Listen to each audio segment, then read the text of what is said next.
We have growing concerns about news stories we are seeing across Virginia and our area regarding behavior at football games that involve weapons, violence, and drugs.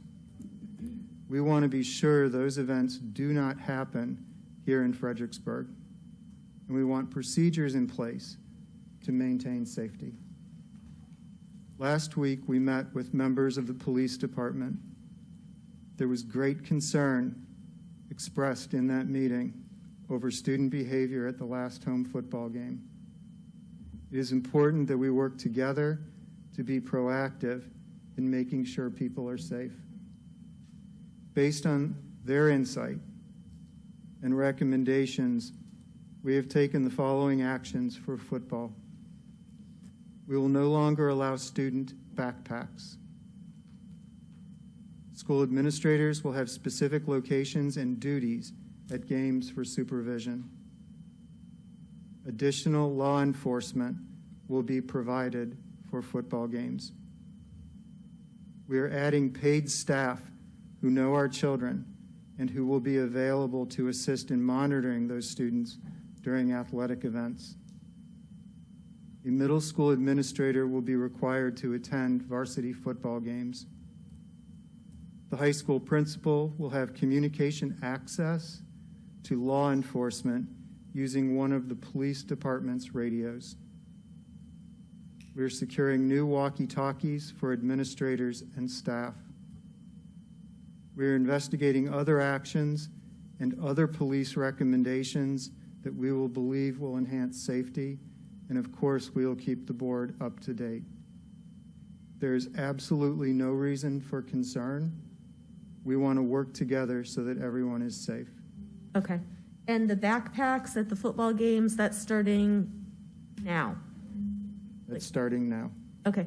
And we're letting students know this now?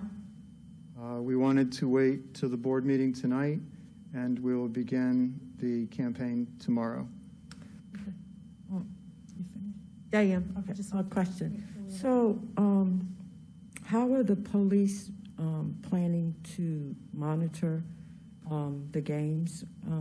I always get concerned in terms of escalated incidents, something that an administrator may be able to calm someone down as opposed to a police official, because there's a relationship between the student and the administrator, but there's no relationship with the police force.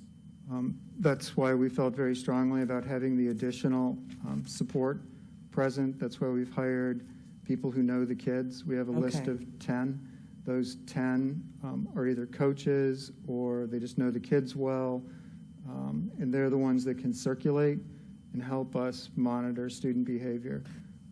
I don't see the police. You're right, the police don't know our children like we know our children. Right. But that's why we wanted this other piece in place where we have these extra adults who know our kids and can walk around. And they're not all high school teachers or adults. We have middle school teachers in there as well who know the middle school children and can walk around and help with their behavior as well. Usually the more extreme behavior is coming from middle and high school students.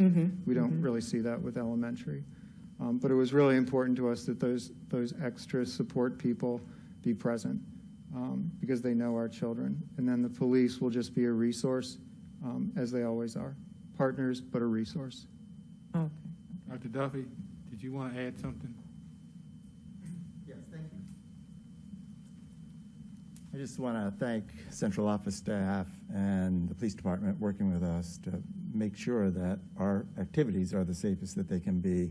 Obviously, the police presence is there only if needed, and their job is not to intervene in anything that's not criminal. I do want to add that our SRO, Officer Brown Caleapa, knows our kids well. It's amazing, his interaction. And so we do have real assets through our police force. But again, I want to thank staff coming together. And this is really just to say that, you know, we're not going to tolerate the kind of things at JM that have taken place in places throughout the state and the region.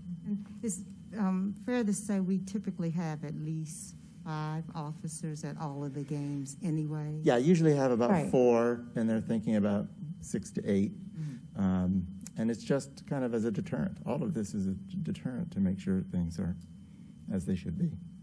It's taking a proactive stance on it. Thank you. Thank you. I just have a point of clarification. So I know that no backpacks are going to be allowed. Are there restrictions on like purses, bags, that kind of thing? Because I know that, that we'll have We're potentially. discussing that right now. As you know, if you go to a college football game or you go to a concert, they'll require see-through bags Right. or limited things that you can take. We're saying student backpacks right now, and we're not sure that we should be monitoring at this point adults. Maybe we're going to need to get to a point that we're going to require, just like other places do, these clear carry-ons. But right now, we're just saying no student backpacks where kids are carrying something that we can't see what's in there. Right. Okay.